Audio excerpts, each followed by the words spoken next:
Hey! So I just finished, well, I already watched it, Gladiator 2. I was watching it again, although I had to put it on pause. I'll come back to it tomorrow. For those of you who haven't watched it, highly recommend. But I really love, I love, first of all, movies and shows like that. From back then, that mentality, that warrior spirit, I identify with it a lot.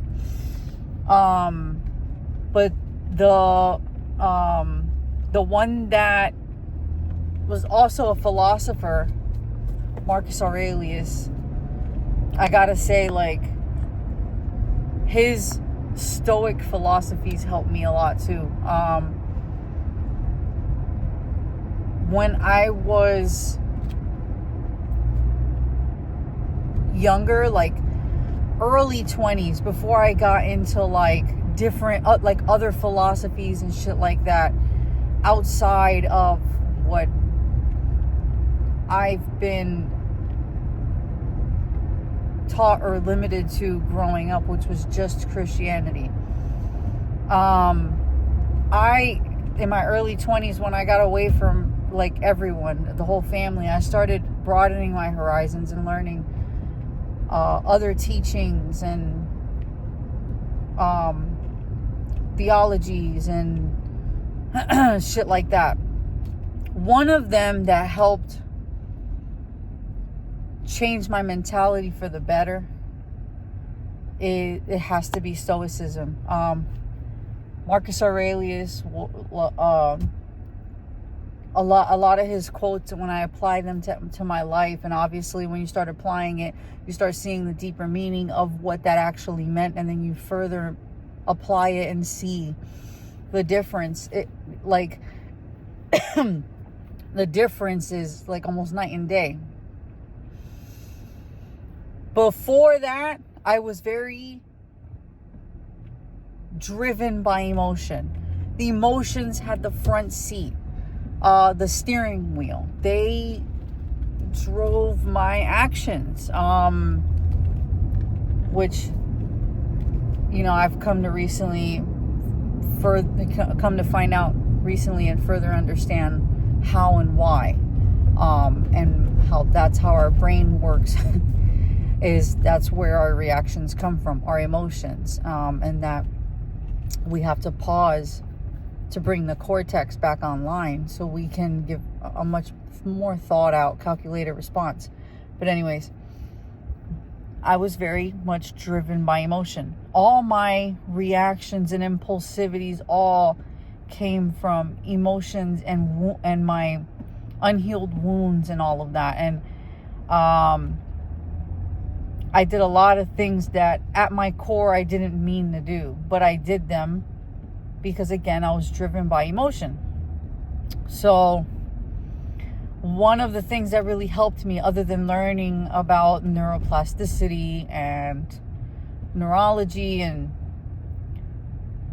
neuropsychology and things like that, and how to apply that, I also, among other things, ran into stoicism.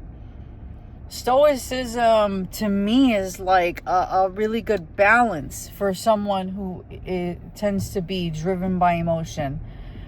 You don't have to be all the way stoic, but to apply it is wise.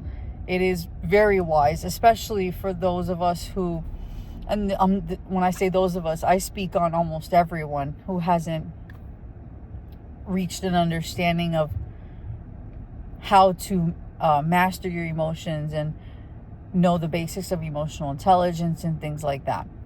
When I was younger, I was very driven by emotion. I made decisions impulsively. Survival mode also at its finest. So can you imagine the quality of the decisions that I made back then? And they did not make for a quality life. as far as like safety and security and self-preservation and self-respect and disciplining my behavior and all these things that I now understand, I did not understand then. And stoicism is a philosophy that is actually the opposite of that. Stoicism is basically a philosophy that encompasses disciplining your behavior regardless of your emotions. It's like almost like an aspect of self-mastery and applying wisdom to your behavior and your decisions and your thought process, and how to see things from a different perspective that could actually make all those other things possible. Self-preservation, acting on wisdom, etc.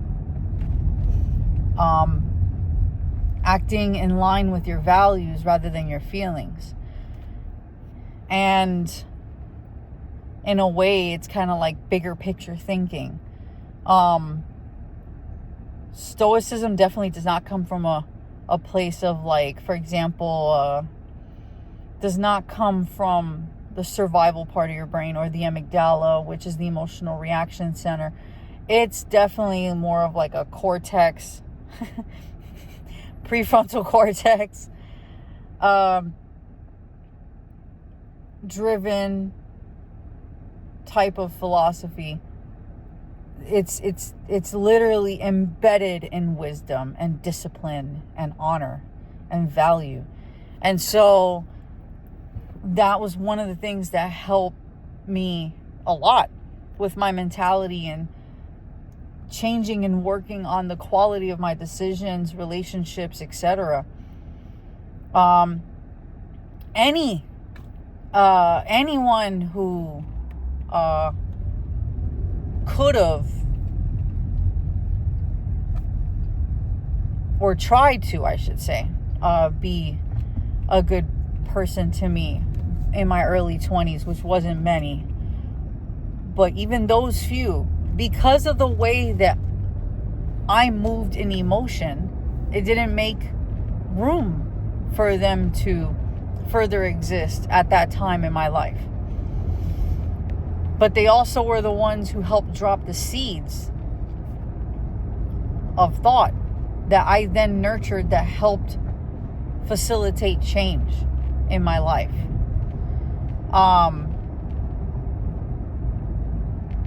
Whereas because of all the work I've done all these years on myself, I today can embody what I value.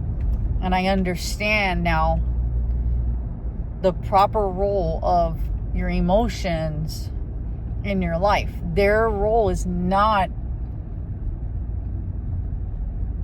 a place in reactions. It's your responses should be thought out, while your emotions should be felt and honored as messages within yourself to yourself. But they are not they're not good sources for decision making itself.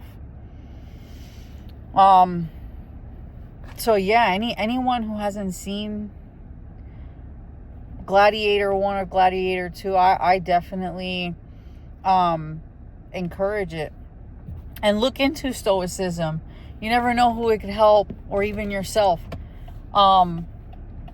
Because again, our emotions are not the right tools to make decisions. They are the right tools to give us messages within ourselves to let us know when something's off. It's our internal alert to what is going on within us. And then from there, allow the cortex to come online so that you can make your decisions in wisdom that align with your values and not your